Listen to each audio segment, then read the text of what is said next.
Добър ден. Добър ден. Светлината. Добре, господин президент, как проминаха двете ви доста важни тристранни срещи? Имах, две срещи, важни, и с лидерите на европейските институции, и току-що приключи тристранната ми среща с канцлера Меркел, президента Макрон, към която се включи премиерът на страната кандидат за членство в Република Северна Македония Зоран Заев.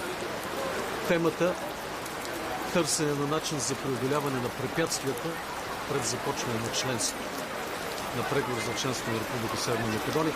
Тема изключително важна за нашия регион, за македонските българи, за мястото и ролята на България в Европейския съюз и за нашето достоинство като нация.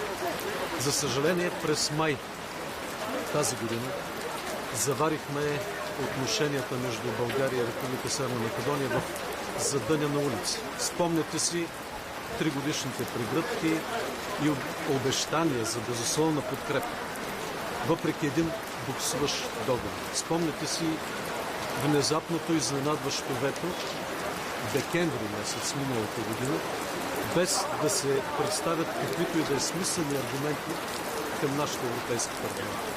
Затова заварихме през месец май България неразбрана и изолирана в Европейския съюз. Но аз не искам да се връщам към това наследство. Ние трябва да гледаме напред. И нашите европейски партньори все повече разбират същността на проблема със Северна Македония, а истинската същност на проблема в нашата съседка, това е системната дебългаризация. Това е системното унищожаване от години наред на българското културно-историческо наследство в тази страна. Воденият от десетилетия възродителен процес спрямо македонските българи. И държа да подчертая, това не е двустранен проблем. Правата на човека и недискриминацията са фундаментални принципи, заложени дълбоко в основите на Европейския съюз.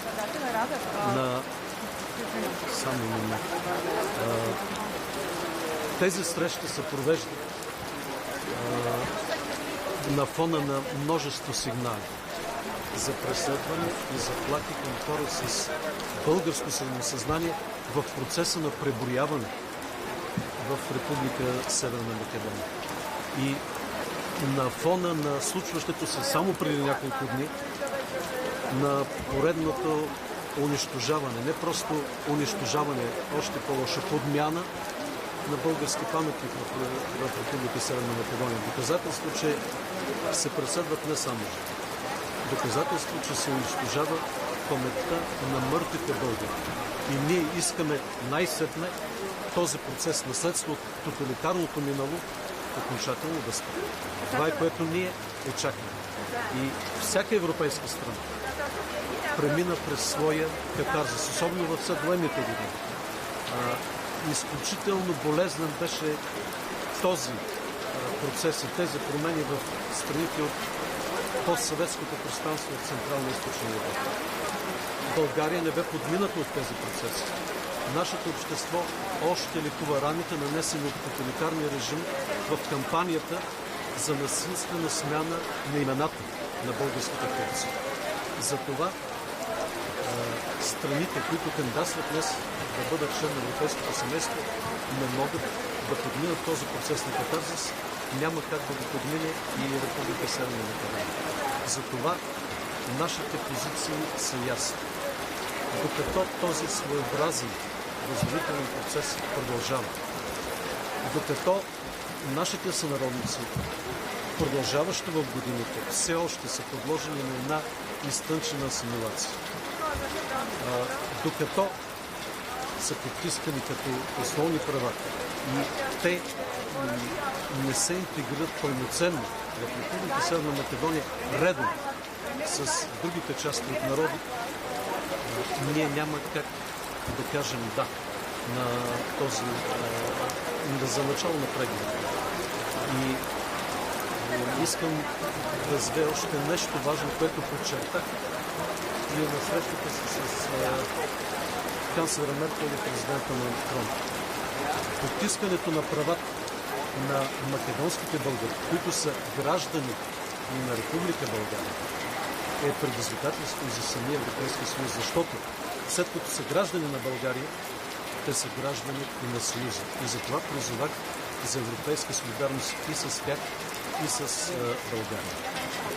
Затова ние това не е нито вето, това не е нито някакво стопиране на процеса. Ние искаме не повече от това, което искат и всеки един от нашите европейски партньори. Да се уважават основните, фундаменталните европейски принципи и интересите на всяка държава член на Европейския съюз. Ние очакваме да спре този процес на дебалтаризация. Ние очакваме да се изкорени езикът на омразата, превратната представа и тълкуване за България от учебници, от музеи, от паметници, от публично говорене, от държавната политика. Тогава нашият народ и нашето общество са готови да кажат да, не започваме напред. Ние искаме ясни, правно обвързващи документи за този процес, защото нашият народ има много изострена чувствителност от тези проблеми. Тя е непреходна и се споделя от мнозинството българи, огромната част от българите. И няма български политик, който да не се съобразява с чувствата на нашия народ. Затова много пъти сме казвали на нашите македонски колеги в Скопие, че чакането на правителство и парламент, които да загърбят тези проблеми, е загуба на време. Ключът към съгласие на България изобщо не е сложен. Той се заключава в пълното, безусловно изпълнение на духа и буквата на сключеният през 2017 договор. Освен всичко друго, това ще рече на първо място македонските българи да бъдат наистина равнопоставени с другите 7 съставни части от народи, които са изрично вписани в Конституцията на Република Северна Македония. Ние подкрепяме тяхното искане на нашите македонски българи това да бъде записано в Конституцията и законите на страната. Това равноправие да бъде тържествено разгласено от парламента, президента и премиера на Република Северна Македония. На второ място, това означава македонските българи да бъдат адекватно отразени като народност и като брой в процеса на преброяване, в неговите резултати. Защото вие знаете, че в нашите регистри са вписани повече от 120 хиляди български граждани от Република Северна Македония, базирано на тяхното изрично волеизявление и на обективни документи за произход. И още десетки хиляди чакат за свой паспорт. И на трето място, така както беше призната историческата истина в отношенията с Гърция, така следва да бъде призната историческата истина в отношенията с България. Обективните факти от нашата обща история не могат да бъдат подлагани на мултиперспективно тълкуване, както не могат да бъдат подлагани очевидни исторически факти от европейската история. Получаването и прилагането на нашето съгласие следва да получи ефективни гаранции от Европейския съюз, каквито прецеденти вече има в преговорните процеси. И време е за исторически компромиси и помирение. И наистина моята пълна подкрепа и към президента Пендаровски, и към премиера Зоран Заев. Но аз очаквам от тях смели решения. Скъсване окончателно с идеологемите от тоталитарното минало, с македонизма и омразата към България и вземането на ясни решения, които да отворят най-сетне перспективата на нашите брати към европейско членство. Just one say in English. I'm sorry. Just in a couple of words. Will there be conditions to meet your requirements for North Macedonia?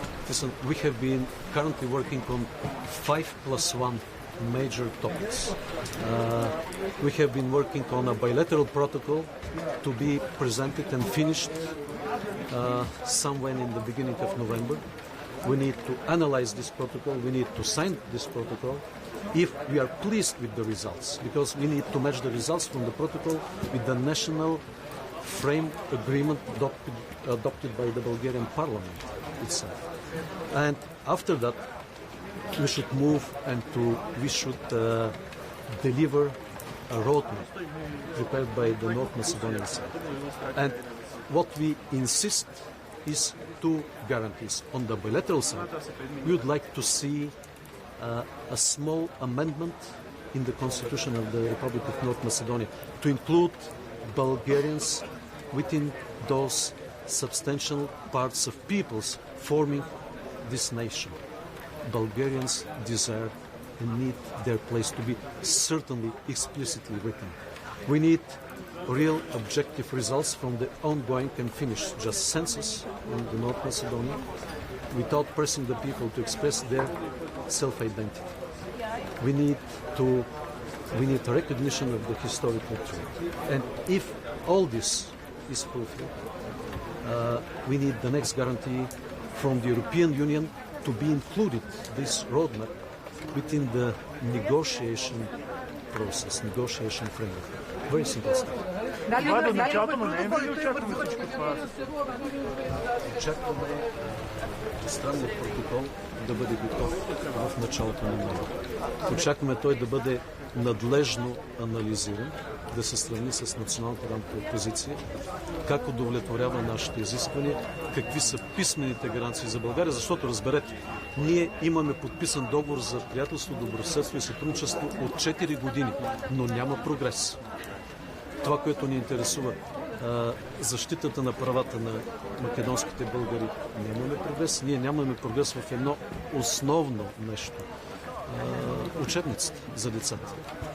Тези учебници не трябва да водят до насаждане на омраза още в най-ранна възраст. Изключено е това да стане. Председателе Радев, рековте дека протокол очекувате да биде во ноември, но дали има поместувања за да се постигне тој протокол? Премиерот за пред неколку дена кажа дека има поместување од бугарска страна околу националните идентитетските прашања. Дали од македонската и дали во ноември ќе го постигнете и дали се тие гаранциите што ги барате од Европската унија од Македонија за конечно да се даде? Дали е тој документ што го барате како гаранција? Ние работим в две направления. Тези основни теми от двустранния протокол, тези 6 точки, всяка от тях съдържа краткосрочни решения, които трябва да бъдат изпълнени категорично преди началото на преговорите. И дългосрочни решения, които трябва да бъдат изпълнявани, следени, наблюдавани в целият преговорен процес. Това е сложната материя и аз очаквам там ние да имаме прогрес. От това зависи и съответно ние да кажем да за начало на преговорите. Но аз не мога да ви отговоря преди да видя какво точно ще бъде изписано. Мен ме интересуват задължителните неща, които трябва да бъдат свършени до началото на преговорите, за да кажем да. Дали од Макрон и Меркел добивте гаранции од Европска унија што ја барате како правно обврзувачки документи кои ќе добиете за Бугарија за исполнување како допълнително надворот? Не сме получили гаранции. Ние тепърва ще работим с Европейския съюз и това е изключително важно за нас. Не тези гаранции да бъдат сложени на ниско ниво в процеса на стабилизиране и асоцииране. Аз искам да бъдат изведени на най-високо ниво, на ниво съвет в самия преговорен процес. И най-добре в глава 35. Тогава ние ще имаме обвързващо решение. Благодаря. Just one question. There were heavy protests yesterday in Ljubljana. Did you, when you were here yesterday, heard anything about it? Did you see the scenes? How do you comment on that? No, I was late last night arriving, so I haven't heard anything.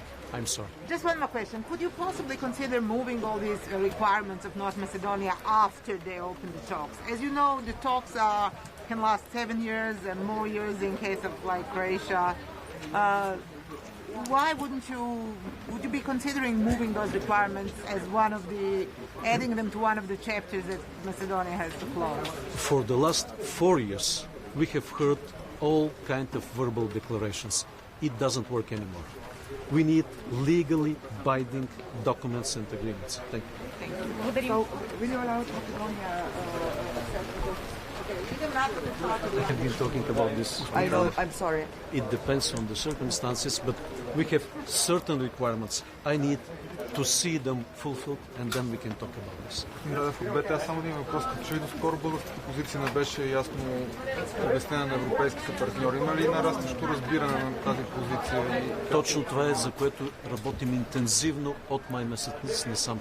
И те все повече разбират истинските проблеми. Благодаря.